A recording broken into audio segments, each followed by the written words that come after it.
I know we've gone like 2 hours, 12 minutes. I definitely want to have more conversations with you, man. I hope that you have had a good time talking about this stuff with me because I know Oh, I've had a great time talking with you, Robert. that's been great. I'd Hey, love to do it. Bring it on. absolutely. All right, cool. We will be talking one last little thing since we were talking about Star Trek, and hopefully Yeah. we can do this quick. Because I'm a huge fan, and I've tried to tell people for years, and obviously it's not there anymore. But I just saw tonight because I've known a lot about you just from you being on stuff, but uh, you were involved with the Star Trek experience out in Mm-hmm. Vegas. Mm-hmm. Okay, because that was something that I went to when I was younger, and it blew me away. Oh, And it was. I It, remember coming back telling friends. I just talked to my friend Jordan about this because I went to Galaxy's Edge, and I was getting ready to go to Galaxy's Edge, which I thought was amazing as well. But I was telling him because he's very much into Disney and the whole idea of these, worlds where they build these worlds. And I'm like, yeah, but you don't understand. Star Trek did this first. As big of a Star Wars fan as I am, I love Star Trek. And I'm like, look, Star Trek did this thing. And I was trying to explain it to him. And he ended up like going online and finding it online. And I'm like, dude, I can't even explain to you. Like I was standing there and all of a sudden I was beamed aboard the Enterprise. And then that was, I mean, you know, I remember the first time I did that and it wasn't open yet. The attraction wasn't open. We've been working on it. And I was over there in Vegas and they were showing us how the transporter worked. Now I'd seen all the behind the scenes and how they built it and everything because it was really ingenious. Yeah. But nothing prepared me for what it was like to actually do it. Yeah. And so so for those of you, anyone out there who never went to the Star Trek experience, because it isn't there, the premise was you go into this room and you walk into this room, nondescript room, and you actually get beamed up onto the Enterprise. And what they did was the room that you were in had the walls were on this, they were weighted. There's a giant weight. And what happened is the light would flicker and the room that you were in was hoisted up into the ceiling. A new ceiling would come over and the lights would come on and you were in the transporter room of the Enterprise D. Yes. But what happened was when they lifted the room up, the lights would flash. You couldn't see anything.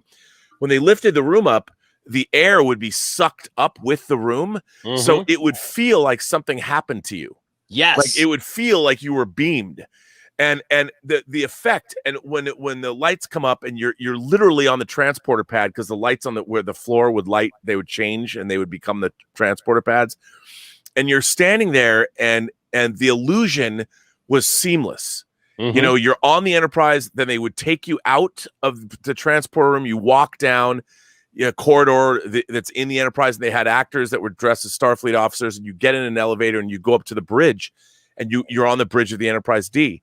And it was so immersive, and it felt like you never knew how that worked. I mean, it felt like you literally beamed somewhere. Yes, that was. I remember that, Robert. That weirded me out, but it was awesome at the same. Like when the lights came on and we were in that room, and been on tons of rides, been on tons of motion things, whatever. But I kept trying to explain to people, no, like it literally felt like I was being beamed somewhere. Like yeah. And I couldn't express that enough, The first time I did it, I was like, how did they do this? And I knew exactly how they did it. And, they didn't plan on that whoosh of air. Like when they were, because there was, it was all physics. They weren't thinking about that, a byproduct when they lifted that, because the walls came up so quickly that it would create this updraft of air that you would feel. So everybody was pleasantly surprised, because that's really the illusion was already great. Because you look around, you're like, how did they do this?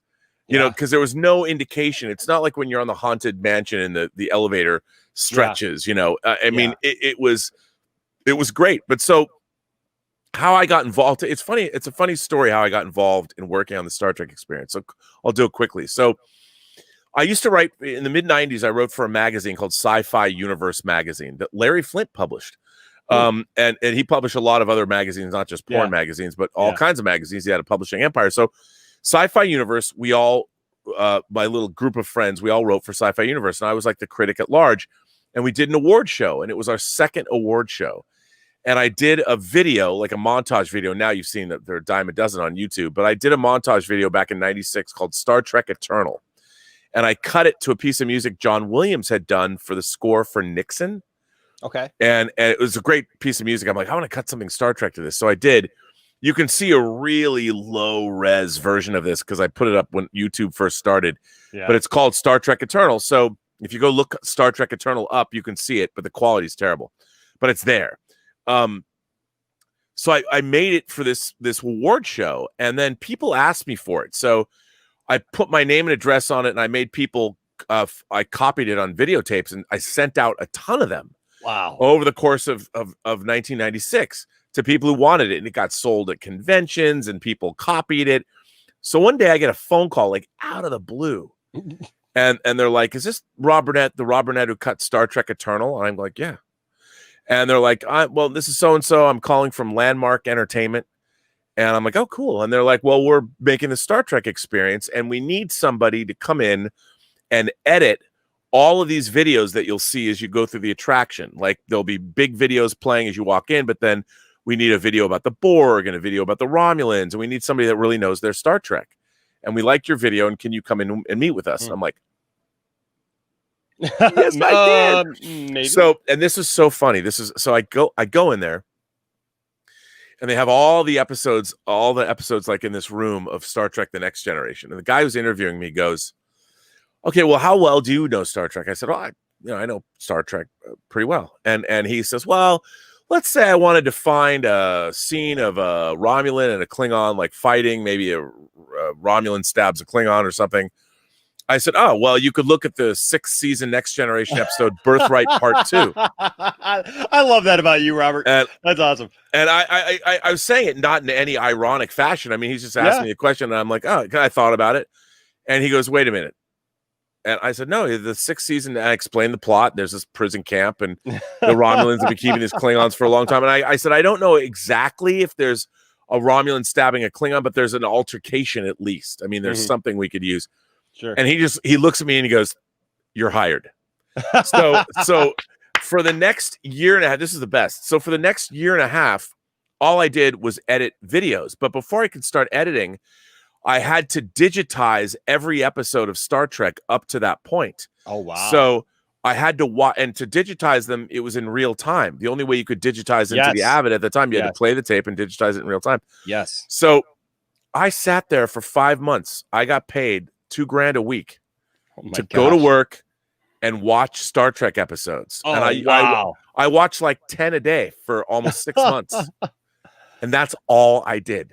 Oh my God. Was watch Talk about a dream job. And digitize. Because, you've got 79 episodes of the original series.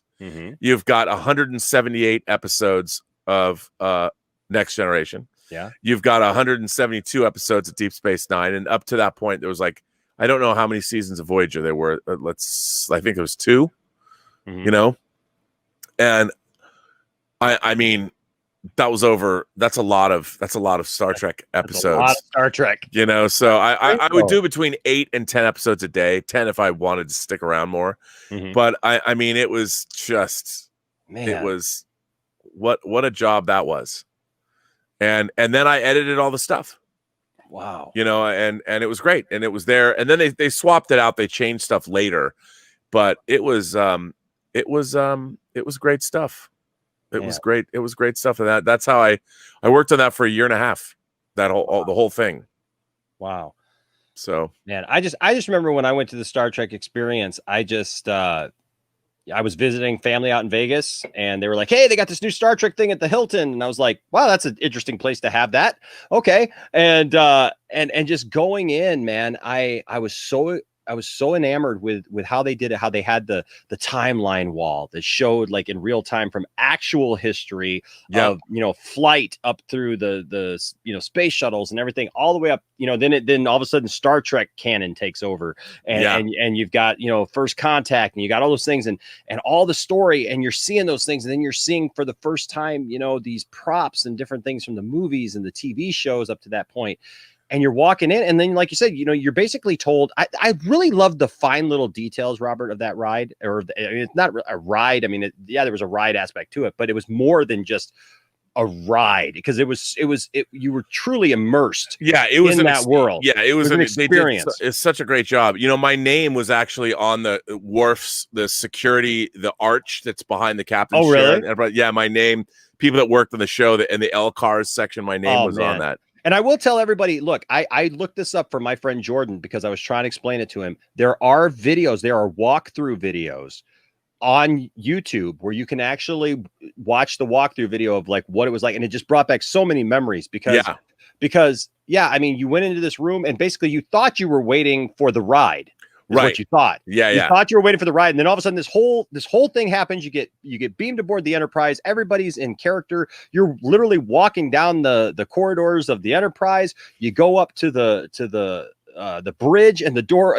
Oh my gosh, the door opens, and you're just like, I'm here. This is crazy. I'm here, and you get to walk from one side to the other, and then you go, and then you end up like just, you know, it was such an experience too, because like it lasted quite a while. There were all these, it wasn't like you just go on a ride for a couple of minutes and then you come off that ride, because there was all this setup to the ride, because you did all these things. You got on the turbo lift, and then the ship was attacked while you're on the turbo lift, so it's shaking all over the place, and you got the person there, and then you end up down in the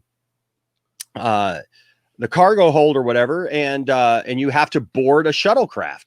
And then by the time you get, and that was brilliant too, because like now we got stuff, you know, where we understand how different things work, and, you know, and whatever. But back then, I just remember it blew my mind, because you get on the shuttlecraft, you got this motion ride where you go through this entire experience, and you end up getting attacked by Klingons or Romulans, I think it was actually, and you get attacked by Romulan bird of prey and all these stuff, and then you end up back over Vegas at some point, and you're being chased and you're being fired upon, and then all of a sudden the Enterprise D comes out of nowhere, and there's just like all this stuff is going on over Vegas, and you're just like, what the heck is going on? It's crazy, and you're getting thrown around, and then you end up crashing back down into the Hilton, down into the basement of the Hilton, and when you got on the ride, you were aboard the Enterprise. When you get off the ride, you are in the basement of the Hilton.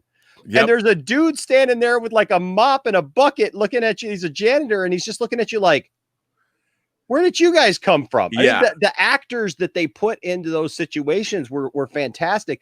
And you get off, and they're like, well, I guess I got to get you guys out of here. And he takes you to this elevator, you know, this regular elevator, because you get off and the detail. This is what I always loved, is they had a little TV playing in the corner or up on the wall or whatever. It's just this little TV. And it was literally the newscasters from Channel 8 talking about UFOs being seen over Vegas at that moment. And like all this stuff that basically talked about what you had just experienced. On a loop. And I was just like, this is fantastic. And then you come back up, and there was gift shop, and there was, you know, all that Star Trek stuff. But I went to Galaxy's Edge, and look, when I first saw the Falcon, I just melted. Like, I've seen lots of people who say, well, I went there and I hated it because it's not this and it's not that.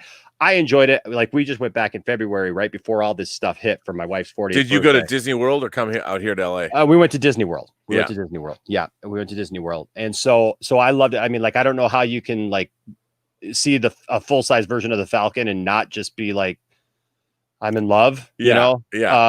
But I gotta say, even as cool as those things were, I still harken back to that Star Trek experience. Even with as big as a Star Wars fan I am, I still harken back to that first time, because I think it's also some of that naivety, you know, like when things were new, and that technology was, you know, kind of you know, new and fresh, and it's interesting that Star Trek did that first, you know. Oh no, it was the Star Trek experience was amazing.